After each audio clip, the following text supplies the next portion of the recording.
Hello, welcome to Dummies Game Guide where I explain anything I feel important in game industry from my perspective as novice game dev. Today we will tackle the controversy of Blue Archive and Project KV.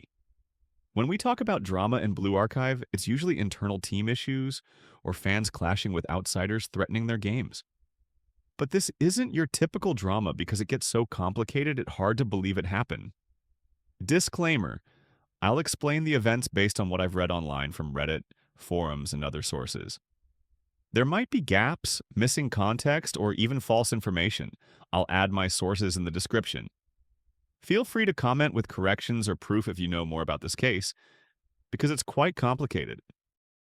In August 2024, a mysterious teaser dropped for Project KV, a game with striking similarities to Blue Archive.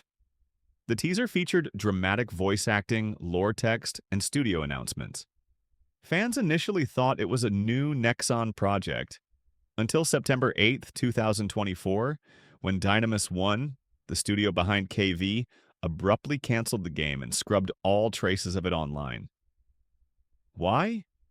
Nexon discovered that Dynamis 1 was founded by ex-Blue Archive developers who'd quit Nexon months earlier. The game's uncanny resemblance to Blue Archive, halos, student characters, even story themes, led Nexon to sue for plagiarism. It started in April 2024 as key Blue Archive developers began resigning from Nexon, such as Park Byung-lim, also known as Isak, former JP director; Young-ju Young, also known as Asaku-san, lead writer behind Blue Archive's iconic story; Kim In, also known as Hwan Sang, art director who designed fan-favorite characters. Along with them, around 20 other staff, mostly artists, planners, and managers, also left.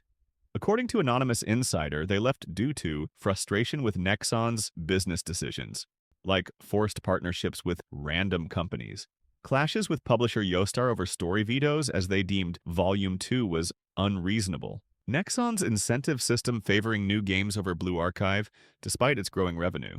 Dynamis 1 dropped their Project KV teaser around August 2024, just 3 months after forming. While such announcements usually excite fans, this one raised suspicion. The polished trailer felt impossible for a new indie studio. Many speculated they'd used pre-developed assets prepared even before resigning from Nexon. These suspicions grew stronger when the official trailer and webpage launched in early September 2024. Critics called the story and designs a ripoff of Blue Archive. The game's setting mirrored Blue Archive's world, but with swords instead of guns. Elements like halos and high school girls made the similarities uncanny. Things got messier at Comiket, short for Comic Market, a major Japanese convention for manga, anime, games, and doujinshi. Dynamis 1 registered as a private booth to dodge corporate fees, violating Comiket's rules. This angered both the Comiket committee and Japanese fans. Later, they issued an apology letter, but its poor Japanese translation only made things worse. Investors also backed out. Shift Up, known for Nikki and Stellar Blade, considered funding but demanded a prototype, but Dynamis 1 failed to deliver working one. Yostar, Nexon's partner, rejected them too, as this was a rival project to their own published game. By late 2024, pressure from funding shortages, manpower issues, and public criticism forced Dynamis 1 to announce the cancellation of Project KV, at least publicly. Fans noticed job listings in November 2024, speculating they plan to rebrand or revive the project. Their biggest hurdles? Lack of funding and manpower, especially programmers. They only had one full-time programmer and one part-time technical artist. Meanwhile, Nexon faced its own crisis. Post-2024 Blue Archive updates had inconsistent art and fragmented storytelling. Fans accused Dynamis 1 of intentional sabotage, since the ex-developers in charge of the content were now working on Dynamis 1. Fortunately, Nexon's remaining team make comeback and recovery through release of well-received updates helping recover fan trust. Nexon also launched an internal investigation. By December 2024, they found evidence that Dynamis 1 stole assets from MX Blade, an unreleased Blue Archive successor.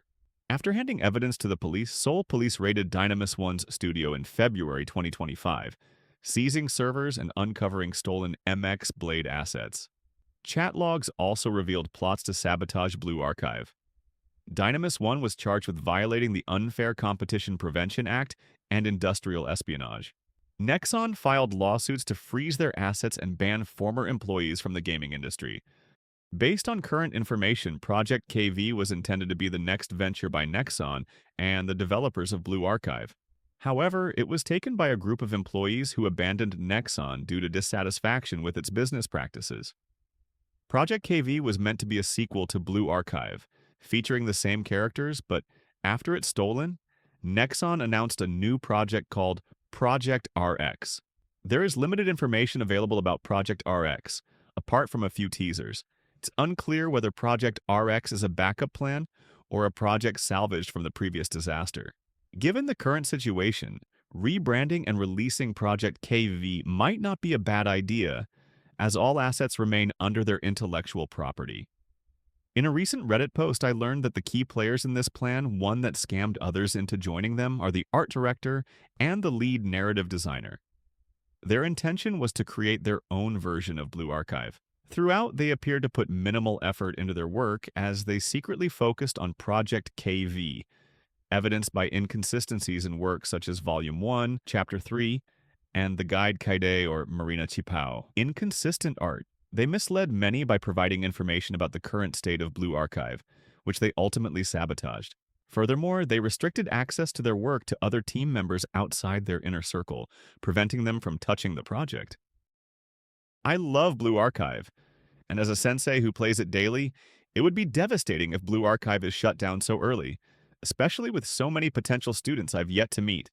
The fan base, while occasionally intense compared to other gacha communities, they are full with chill peoples. In my experience, toxic drama was rare. They're usually the ones attacked by other outside of the community. It's one of the calmest communities I know. The developers before this controversy were admired by many inside and outside the fanbase. They were famously as dev that know what player won and sometimes joining the memes. The gameplay itself isn't groundbreaking, modes get repetitive over time, but I stay for the well-written narrative and characters. Even with its simple visual novel style, the story delivers emotional depth, hilarious jokes, and characters with distinct personalities you grow attached to. That's why it's hard to imagine a studio behind such a good game harbored such toxic peoples as their leads.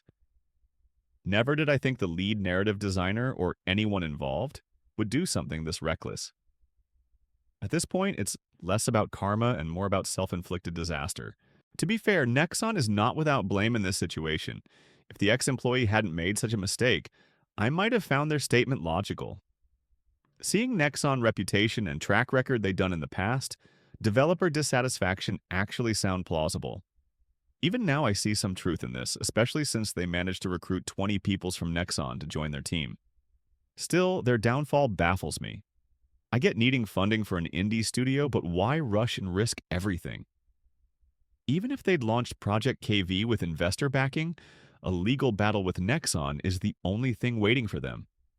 Their stolen assets and plagiarism would have buried the game instantly.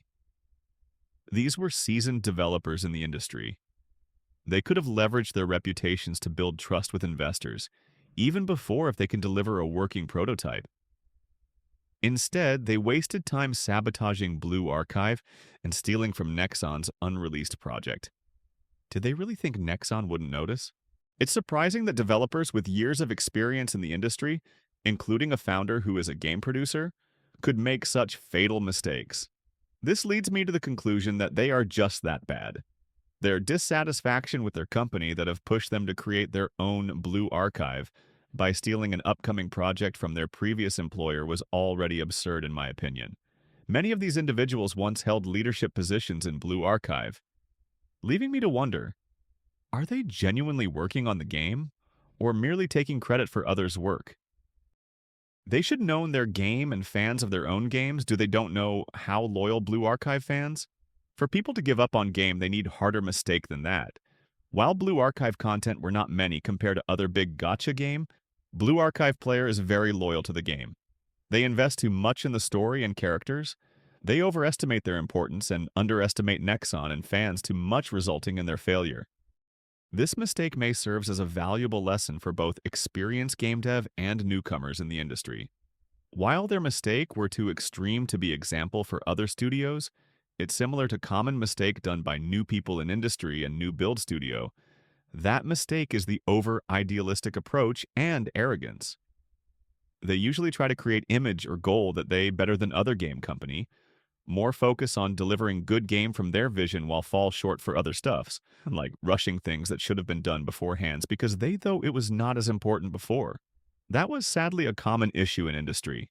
Many game and studio buried before they can deliver a working game, or the game failed to gain enough traction to put them on the map. Developers may deeply understand the game and what players want, but their experience and knowledge doesn't necessarily translate to strong skills in public relations, marketing, or effective timeline planning for their projects. This is why game companies aren't comprised solely of developers. Even smaller studios that mostly filled with dev usually need a publisher to assist with game distribution and marketing, or even work like editor because all of the lack understanding on how it done. Therefore, don't assume that starting an independent studio is easier or you are better than other. If many fails like that, what make you think you will not? So never dream making big project with half-assed planning or team. So what do you think of this controversy? Subscribe and like this video if you want. Hear more from me. Comment if you have different opinion or if there's something I miss.